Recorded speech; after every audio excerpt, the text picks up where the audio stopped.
ইলম অর্জন লেখার হাত জাকিয়া আবেদিন বিথি পর্ব 9। সার কিছুক্ষণ বাদেই আসরের আজান হবে। সারা খুব ইতস্তত বোধ করছে। আয়েশাকে বললে, ও কি ভাববে, খুব লজ্জায় পড়তে হবে।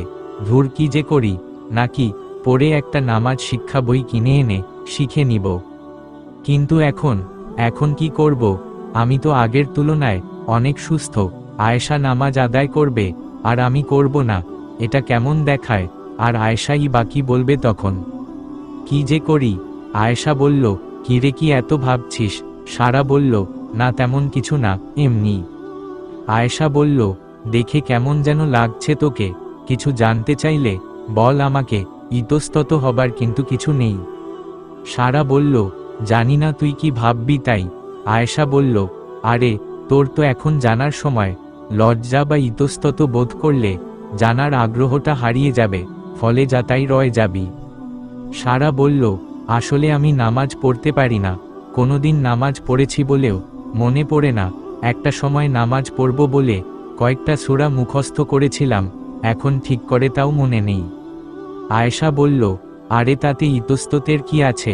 আমি তোকে বলেইছি যে আমি দায়িত্ব নিয়ে তোকে সব কিছু জানাবো ইনশা আল্লাহ, তাই প্লিজ কখনো কোনো কিছুতে ইতস্তত বোধ করবি না। সারা বলল, আয়েশা বলল, শোন, আমি তোকে একদম ভালোভাবে গোড়ার থেকে নামাজের নিয়মটা আগে ক্লিয়ার করি। নামাজ হচ্ছে শ্রেষ্ঠ ইবাদত সকল ইবাদতের মাঝে। যার নামাজের হিসাব সহজ হবে তার সকল হিসাব সহজ হয়ে যাবে। আপনি দান করলেন কিন্তু নামাজ পড়লেন না, আপনার দান কোন কাজে আসবে না। এইভাবে আপনি যত ভালো কাজ করুন না কেন, সকল আমল বাতিল বলে গণ্য হবে। অর্থাৎ আপনার নামাজ নেই মানে কিছুই নেই। সকল আমল নির্ভর করে সালাতের উপর। আরেকটি বিষয় হলো, আমার নামাজ কবুল হচ্ছে কি? এটি হলো সব থেকে গুরুত্বপূর্ণ বিষয়। আমরা কি কখনো ভেবে দেখেছি এই বিষয়ে? সহজ উত্তর হলো না। আপনি পুরো জীবন নামাজ পড়লেন, অথচ মৃত্যুবরণ করার পর কবরে গিয়ে দেখছেন আপনি কোন দিন নামাজ পড়েননি। মানে আপনার নামাজ মহান আল্লাহর কাছে কবুল হয়নি। আর নামাজ কবুল না হবার প্রধান কারণগুলির একটি। এর কারণ সঠিক সুন্দর ও রাসূল সাল্লাল্লাহু আলাইহি ওয়াসাল্লামের মতো তার দেখানো সহিহ হাদিস ও কুরআনের আলোকে নামাজ না পড়া। আমাদের সমাজের 93% নারী পুরুষের নামাজ রাসূল সাল্লাল্লাহু আলাইহি ওয়াসাল্লাম এর সাথে মিল নেই। আমার গবেষণা মতে আমার মনে হয় আপনার নামাজ ও রাসূল সাল্লাল্লাহু আলাইহি ওয়াসাল্লাম এর নামাজের সাথে মিল নেই। অথচ আমরা দাবি করি যে আমরা রাসূল সাল্লাল্লাহু আলাইহি ওয়াসাল্লামের উম্মত। মরে দেখুন আপনি কার উম্মত টের পাবেন যখন কবরে বেনামাজি হিসেবে চিহ্নিত হবেন। মুখে রাসূল সাল্লাল্লাহু আলাইহি ওয়াসাল্লামের প্রতি ভালোবাসা দেখিয়ে কোন লাভ নেই, যতক্ষণ পর্যন্ত সঠিকভাবে রাসূল সাল্লাল্লাহু আলাইহি ওয়াসাল্লামকে অনুকরণ না করবেন। আর যেহেতু নামাজ হচ্ছে সর্বশ্রেষ্ঠ ইবাদত, তাই আপনার নামাজ আর রাসূল সাল্লাল্লাহু আলাইহি ওয়াসাল্লামের নামাজ এক রকম না হলে আপনার জন্য জাহান্নামের ভয়ঙ্কর আগুন অপেক্ষা করছে। খুব বেশি দেরি নেই মৃত্যুবরণ করতে, যতক্ষণ সময়, তাই এখনো সময় আছে, সাবধান হন। এই মর্মে মহান আল্লাহ বলেন যে তাদের পরে আসলো এমন এক অসৎ বংশধর যারা সালাত বিনষ্ট করল এবং কুপ্রবৃত্তির অনুসরণ করল। সুতরাং শীঘ্রই তারা জাহান্নামের শাস্তি প্রত্যক্ষ করবে। সূরা মরিয়ম আয়াত নং 56। তাই আপনার প্রতি বিশেষ অনুরোধ যে পোস্টটি খুব মনোযোগ দিয়ে পড়ুন আর প্রতিটি বিষয় মিলিয়ে নিন আপনার নামাজের সাথে। আর তুমি সালাত কায়েম করো আমাকে স্মরণ করার জন্য। সূরা তহা আয়াত নং 14। নামাজ পড়ার নিয়ম শুরু থেকে শেষ পর্যন্ত মনোযোগ দিয়ে পড়ুন। রাসূল সাল্লাল্লাহু আলাইহি ওয়াসাল্লাম বলেন যে তোমরা নামাজ আদায় করো সেভাবে যেভাবে আমাকে নামাজ আদায় করতে দেখছ। সহিহ বুখারী হাদিস 631, 6008, 7246, মিশকাত হাদিস 683, সালাত অধ্যায় 4, অনুচ্ছেদ 6। তাকবীরে তাহরিমা নামাজে দাঁড়িয়ে নবী সাল্লাল্লাহু আলাইহি ওয়াসাল্লাম বলেছেন, আল্লাহু আকবার বলে নামাজ শুরু করতেন। এর পূর্বে বিসমিল্লাহ বা অন্য কিছু বলতেন না।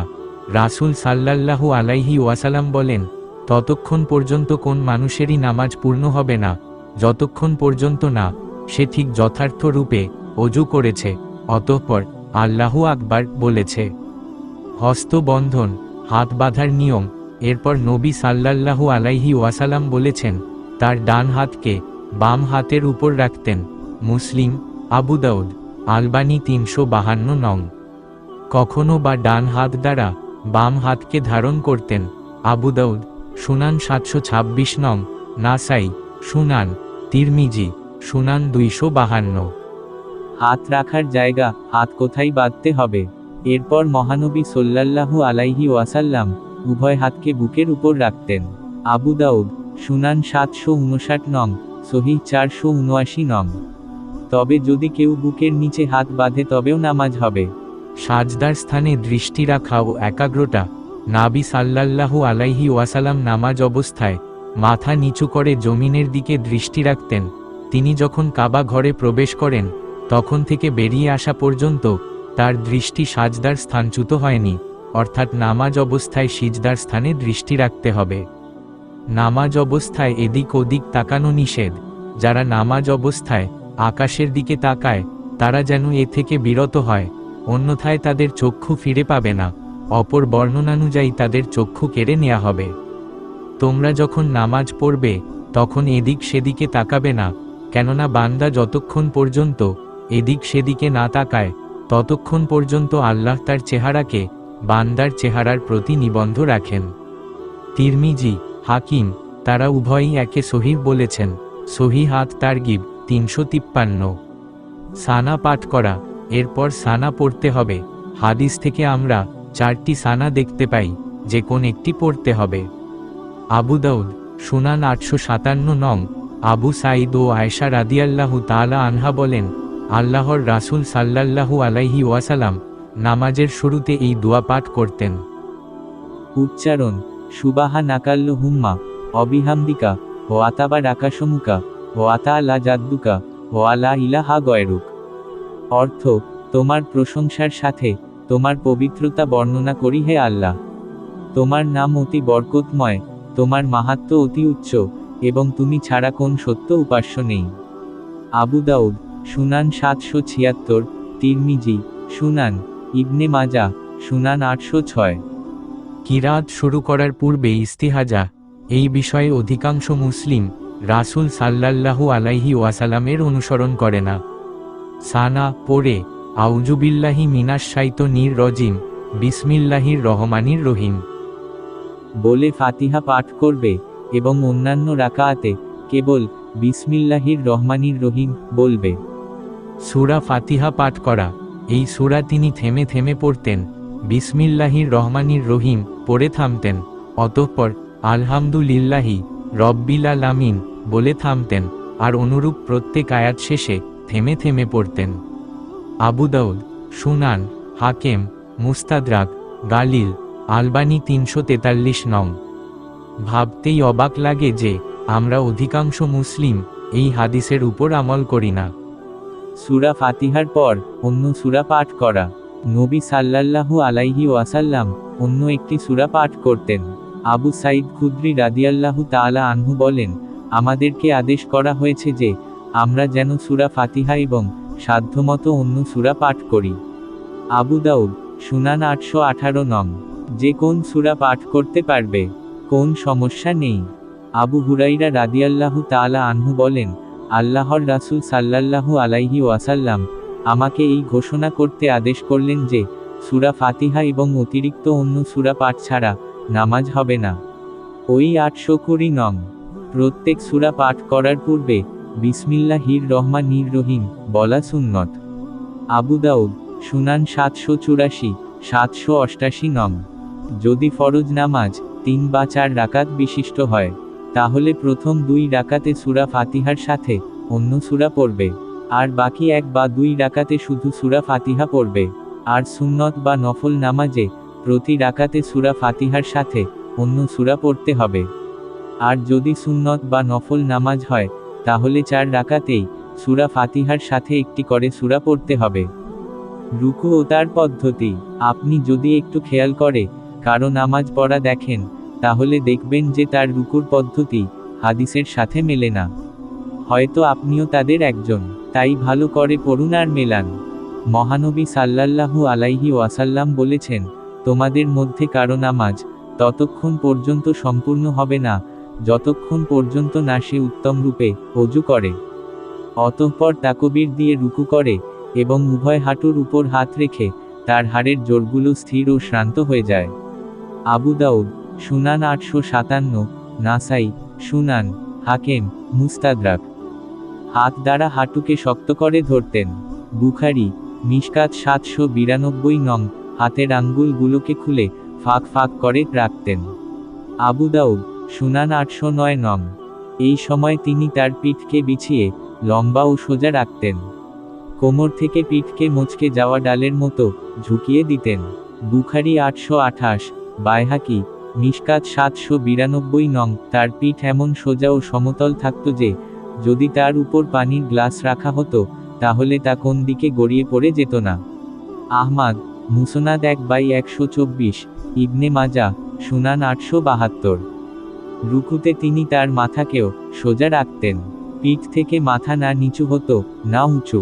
আবু দাউদ সুনান, বুখারী, মুসলিম, আহমাদ মুসনাদ মিশকাত 801 নং। আর নামায় তার দৃষ্টি নিবন্ধ হতো সিজদার স্থানে। বাইহাকি, হাকেম, আলবানী 354 নং। রুকুতে স্থিরতার গুরুত্ব। রুকুতে স্থিরতার কি করণীয়? আল্লাহু আকবার। আমাদের সমাজে অধিকাংশ মুসলিম জানে না যে রুকুতে ধীর স্থির থাকতে হয়। আরে আমাদের সমাজের বড় বড় আলেম তারাই তো জানেন না, শুধু জানে মানুষের গীবত করতে। তিনি এক নামাজিকে দেখলেন, সে পূর্ণরূপে রুকু করে না আর সিজদা করে ঠকঠক করে। বললেন, যদি এই ব্যক্তি এই অবস্থায় মারা যায় তাহলে সে মুহাম্মাদের মিল্লাত ছাড়া অন্য মিল্লাতে থাকা অবস্থায় মারা যাবে। ঠক ঠক করে নামাজ পড়ছে, যেমন কাক ঠক ঠক করে রক্ত ঠু করে খায়। যে ব্যক্তি পূর্ণরূপে রুকু করে না এবং ঠক ঠক করে সিজদা করে, সে তো সেই ক্ষুধার্ত মানুষের মতো যে একটি অথবা দুটি খেজুর খায় যাতে তার ক্ষুধা মিটে না। বাইহাকি, তাবারানী, সহিহ হাদিস। আবু হুরাইরা রাদিয়াল্লাহু তাআলা আনহু বলেন, আমার বন্ধু আমাকে নিষেধ করেছেন যে আমি যেন মোরগের দানা খাওয়ার মতো ঠক ঠক করে নামাজ না পড়ি, শিয়ালের মতো নামাজে চোরা দৃষ্টিতে এদিক ওদিক না তাকাই, আর বানরের বসার মতো পায়ের নলা খাড়া করে না বসি। আহমাদ মুসনাদ 2/265, ইবনে আবি শাইবা। তিনি বলতেন, সবচেয়ে নিকৃষ্ট চোর হলো সেই ব্যক্তি যে তার নামাজ চুরি করে। লোকেরা বলল, হে আল্লাহর রসুল, নামাজ কিভাবে চুরি করবে? বললেন, পূর্ণরূপে রুকু ও সিজদা না করে। ইবনে আবি শাইবা 2960 নং হাদিস। রুকুর জিকির। উচ্চারণ, সুবাহানা রাব্বিয়াল আজিম। অর্থ, আমি আমার মহান প্রতিপালকের পবিত্রতা ঘোষণা করছি। এটি তিনি 3 বার পাঠ করতেন। আবু দাউদ সুনান, ইবনে মাজাহ সহিহ 604 নং। কওমা বা ওঠে দাঁড়ানো। অতঃপর আল্লাহর রাসূল সাল্লাল্লাহু আলাইহি ওয়াসাল্লাম রুকু থেকে মাথা ও পিঠ তুলে সোজা খাড়া হতেন। এই সময় তিনি বলতেন, সামিয়াল্লাহু লিমান হামিদা রব্বানা লাকাল হামদ। এখানে এই দোয়া 3 ভাবে পড়া হয়। এখানের 3টি টিক, অর্থাৎ আল্লাহর যে প্রশংসা করে তিনি তা শ্রবণ করেন। বুখারী, মুসলিম, মিশকাত 799 নং। রাসূল সাল্লাল্লাহু আলাইহি ওয়াসাল্লাম বলেছেন, কোন লোকেরই নামাজ ততক্ষণ পর্যন্ত সম্পূর্ণ হবে না যতক্ষণ পর্যন্ত না সে তাকবীর দিয়েছে, অতঃপর রুকু করেছে, অতঃপর সামিয়াল্লাহু লিমান হামিদা বলে সোজা খাড়া হয়েছে। আবু দাউদ সুনান 857 নং। এখানে আর দোয়া আছে। সিজদা ও তার পদ্ধতি। নামাজের গুরুত্বপূর্ণ অংশগুলির মাঝে সবথেকে বেশি গুরুত্বপূর্ণ অংশ হল সিজদা ও তার পদ্ধতি। মানুষ যখন সিজদা দেয় তখন মানুষ সব থেকে মহান আল্লাহর কাছাকাছি অবস্থান করে। রাসূল সাল্লাল্লাহু আলাইহি ওয়াসাল্লাম বলেছেন, সিজদা অবস্থায় বান্দা আপন প্রভুর সবচেয়ে অধিক নিকটতম হয়ে থাকে, সুতরাং ওই অবস্থায় তোমরা বেশি বেশি করে দোয়া করো। মুসলিম 1111। হাদিস সম্ভার অধ্যায় 6, সালাত বা নামাজ, হাদিস নম্বর 664। অথচ আমরা অধিকাংশ মুসলিম সিজদায়ের তেমন কোন গুরুত্ব দেই না, অথচ রাসূল সাল্লাল্লাহু আলাইহি ওয়াসাল্লাম এত সুন্দর ও দীর্ঘ সিজদা দিতেন যে কওমার পর নবী সাল্লাল্লাহু আলাইহি ওয়াসাল্লাম তাকবীর বলে সিজদায় যেতেন। নামাজ ভুলকারী সাহাবীকে সিজদা করতে আদেশ দিয়ে বলেছিলেন, স্থিরতার সাথে সিজদা ছাড়া নামাজ সম্পূর্ণ হবে না। আবু দাউদ, সুনান 857 নং, হাকেম, মুস্তাদরাক। সিজদায় যাওয়ার সময় আল্লাহর নবী সাল্লাল্লাহু আলাইহি ওয়াসাল্লাম তার হাত দুটিকে নিজের পাঁজর থেকে দূরে রাখতেন। সহিহ 625 নং।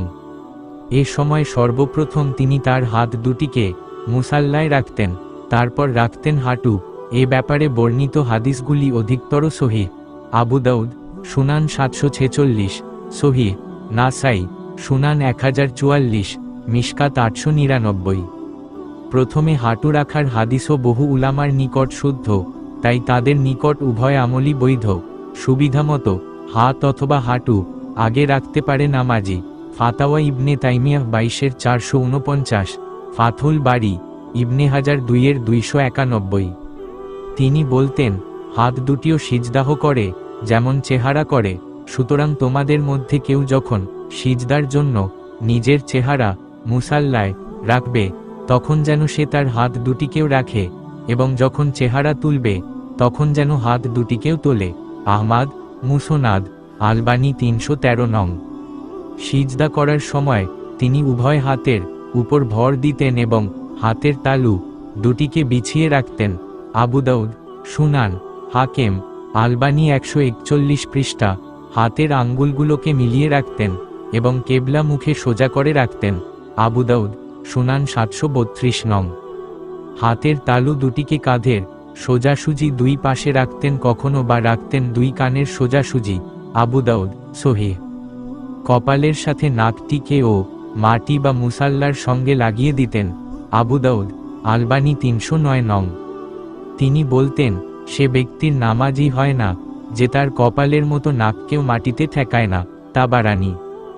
নামাজ ভুলকারী সাহাবীকে তিনি বলেছিলেন, তুমি যখন সিজদাহ করবে তখন তোমার মুখমণ্ডল ও উভয় হাতকে মাটির উপর রেখো, পরিশেষে যেন তোমার প্রত্যেকটা হাড় স্বস্থানে স্থির হয়ে যায়। ইবনে খুয়াইমা, সহিহ 638 নং। এই সময় তার উভয় হাঁটু এবং উভয় পায়ের পাতার শেষ প্রান্তও সিজদারত হতো। পায়ের পাতা দুটিকে তিনি মাটির উপর খাড়া করে রাখতেন। আবু দাউদ, সুনান 879, সহিহ, এবং খাড়া রাখতে আদেশও করেছেন। পায়ের আঙ্গুলগুলোকে কেবলার দিকে মুখ করে রাখতেন। গোড়ালি দুটিকে একত্রে মিলিয়ে রাখতেন। সহিহ 654 নং হাদিস। সুতরাং উক্ত 7 অঙ্গ দ্বারা তিনি সিজদারত হতেন: মুখমণ্ডল, নাকসহ কপাল, দুই হাতের তালু, দুই হাঁটু এবং দুই পায়ের পাতা। তিনি বলেন, আমি 7 অঙ্গ দ্বারা সিজদা করতে আদিষ্ট হয়েছি।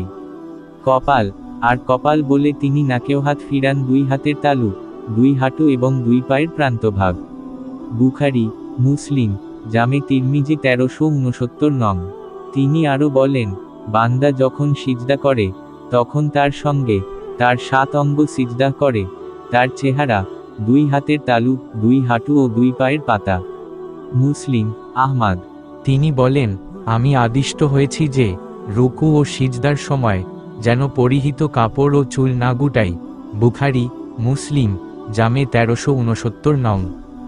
এক ব্যক্তি তার মাথার লম্বা চুল পিছন দিকে বেঁধে রাখা অবস্থায় নামাজ পড়লে তিনি বলেন, এ তো সেই ব্যক্তির মতো যে তার উভয় হাত বাঁধা অবস্থায় নামাজ পড়ে। মুসলিম, সহিহ 492 নং হাদিস। তিনি চুলের ওই বাঁধনকে শয়তান বসার জায়গা বলে মন্তব্য করেছেন। আবু দাউদ, সুনান 646 নং, তিরমিজি।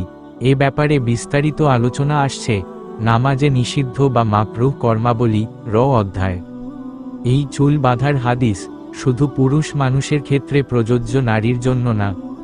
আল্লাহর নবী সাল্লাল্লাহু আলাইহি ওয়াসাল্লাম সিজদায় নিজের হাতের প্রকোষ্ঠ বা নলা দুটিকে মাটিতে বিছিয়ে রাখতেন না। বুখারী 828 নং। আবু দাউদ, বরং তা মাটি বা মুসাল্লা থেকে উঠিয়ে রাখতেন। অনুরূপ পাঁজর থেকেও দূরে রাখতেন, এতে পিছন থেকে তার বগলের সাদা অংশ দেখা যেত। বুখারী 390।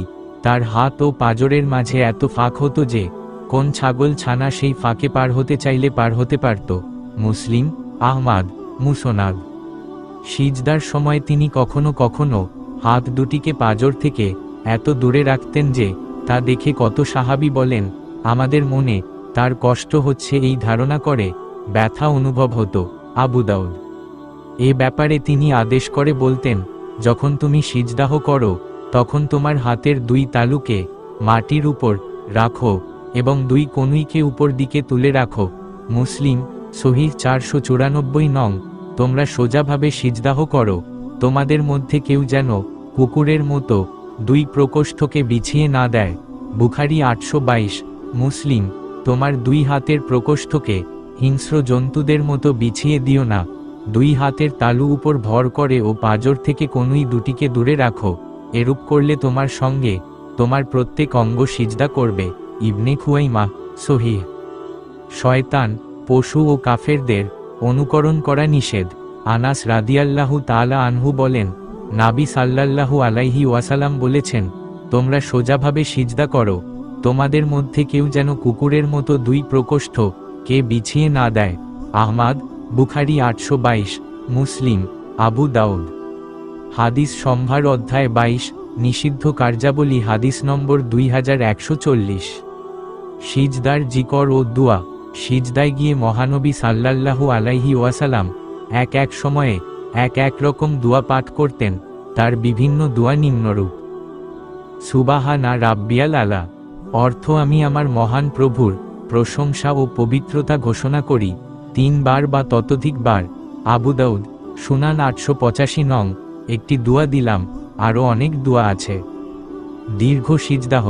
দীর্ঘ সিজদাহর প্রচলন আমাদের সমাজ থেকে উঠে গেছে, আর রাসূল সাল্লাল্লাহু আলাইহি ওয়াসাল্লাম এর হাদিস বাদ দিয়ে নিজের মতো করে সিজদাহ করছে। অথচ রাসূল সাল্লাল্লাহু আলাইহি ওয়াসাল্লাম কি সুন্দর দীর্ঘ সময় সিজদাহ করতেন। মহানবী সাল্লাল্লাহু আলাইহি ওয়াসাল্লামের সিজদা প্রায় রুকুর সমান লম্বা হতো।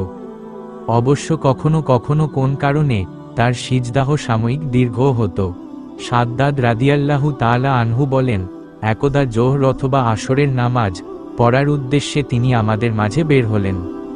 তার কোলে ছিল হাসান অথবা হুসাইন।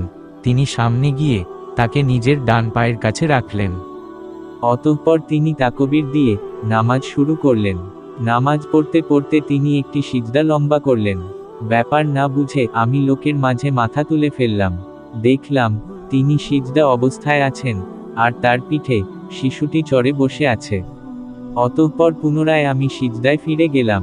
আল্লাহর রাসূল সাল্লাল্লাহু আলাইহি ওয়াসাল্লাম নামাজ শেষ করলে লোকেরা তাকে বলল, হে আল্লাহর রাসূল, আপনি নামাজ পড়তে পড়তে একটি সিজদা অধিক লম্বা করলেন।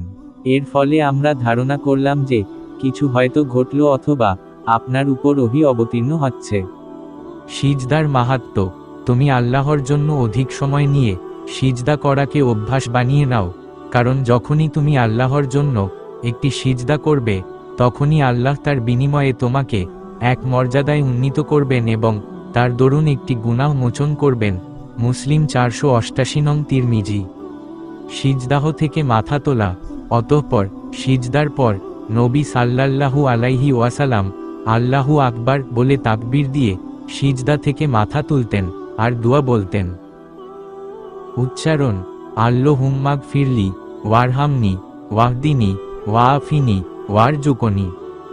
অর্থ: হে আল্লাহ, আমাকে ক্ষমা করো, দয়া করো, আমার প্রয়োজন মিটাও, আমাকে উঁচু করো, পথ দেখাও, নিরাপত্তা দাও এবং জীবিকা দান করো।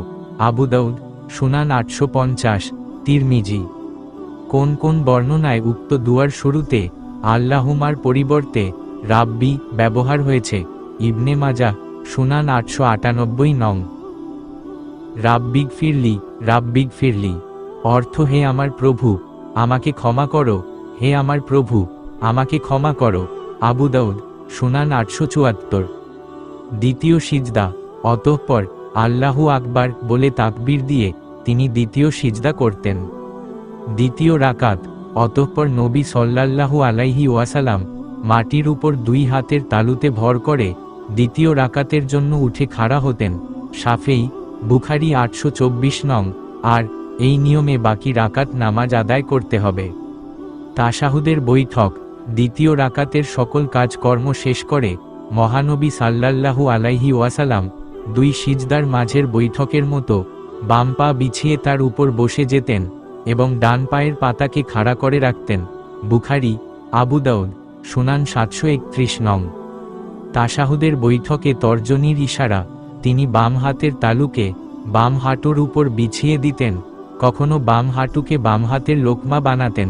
ডান হাতের তর্জনী ছাড়া সমস্ত আঙ্গুলগুলোকে বন্ধ করে নিতেন, আর তর্জনী শাহাদতের আঙ্গুল দ্বারা কেবলার দিকে ইশারা করতেন এবং তার উপরেই নিজের দৃষ্টি নিবন্ধ রাখতেন। মুসলিম, সহিহ 579, 580 নং, আহমাদ, মুসনাদ। তাশাহুদের গুরুত্ব। নবী সাল্লাল্লাহু আলাইহি ওয়াসাল্লাম প্রত্যেক 2 রাকাতে তাশাহুদ পাঠ করতেন। মুসলিম, সহিহ 498। বৈঠকের শুরুতেই তিনি বলতেন আত-তাহিয়াতু লিল্লাহি, অর্থাৎ তাশাহুদ পড়তেন। বাইহাকি 2 রাকাত পড়ে তাশাহুদ পাঠ করতে ভুলে গেলে তিনি তার জন্য ভুলের সাহু সিজদা করতেন। বুখারী, মুসলিম, আলবানী 338 নং। তৃতীয় রাকাত। তাশাহুদ শেষ করে 3 বা 4 রাকাত বিশিষ্ট নামাজের জন্য যখন মহানবী সাল্লাল্লাহু আলাইহি ওয়াসাল্লাম উঠতেন, তখন তাকবীর, আল্লাহু আকবার বলতেন। বুখারী, মুসলিম, মিশকাত 799 নং। বৈঠক। দ্বিতীয় রাকাত শেষে বৈঠকে বসবেন। যদি 3 বা 4 রাকাত বিশিষ্ট নামাজের বৈঠক হয় তবে কেবল আত-তাহিয়াতু পড়ে তৃতীয় রাকাতের জন্য উঠে যাবেন। আর যদি শেষ বৈঠক অর্থাৎ 1 বা 2 রাকাত বিশিষ্ট নামাজ হয় তবে আত-তাহিয়াতু পড়ার পরে দরুদ, দোয়ায়ে মাসুরা ও সম্ভব হলে বেশি বেশি করে অন্য দোয়া পড়বেন। প্রথম বৈঠকে বাম পায়ের পাতার উপরে বসবে এবং শেষ বৈঠকে ডান পায়ের তলা দিয়ে বাম পায়ের অগ্রভাগ বের করে বাম নিতম্বের উপরে বসবে ও ডান পা খাড়া রাখবে। এ সময় ডান পায়ের আঙ্গুলগুলি কিবলামুখী করবে। বৈঠকের সময় বাম হাতের আঙ্গুলগুলি বাম হাঁটুর প্রান্ত বরাবর কিবলামুখী ও স্বাভাবিক অবস্থায় থাকবে এবং ডান হাত মুষ্টিবদ্ধ রেখে সালাম ফিরানোর আগ পর্যন্ত শাহাদাত অঙ্গুলি নাড়িয়ে ইশারা করতে থাকবে। মুসল্লির নজর ইশারার বাইরে যাবে না। সালাম, আত-তাহিয়াতু পড়ার পরে দরুদ, দুয়ায়ে মাছুরা ও সম্ভব হলে বেশি বেশি করে অন্য দোয়া পড়বেন। আর প্রথমে ডাইনে ও পরে বামে আসসালামু আলাইকুম ওয়া রাহমাতুল্লাহ, আল্লাহর পক্ষ হতে আপনার উপর শান্তি ও অনুগ্রহ বর্ষিত হোক বলে সালাম ফিরাবে। আর নামাজ শেষ। নারী ও পুরুষের নামাজের কোন পার্থক্য নেই।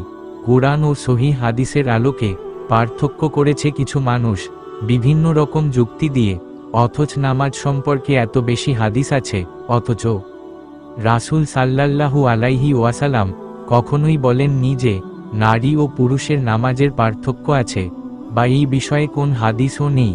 যা কিছু আছে যুক্তি, আর কিছু হাদিসের নিজস্ব ব্যাখ্যা যা শুধু নামাজের ক্ষেত্রে ব্যবহার করে থাকেন। আর এই ধরনের যুক্তি যদি কুরআনের ক্ষেত্রে ব্যবহার করা হয় তাহলে স্পষ্ট শিরক হবে।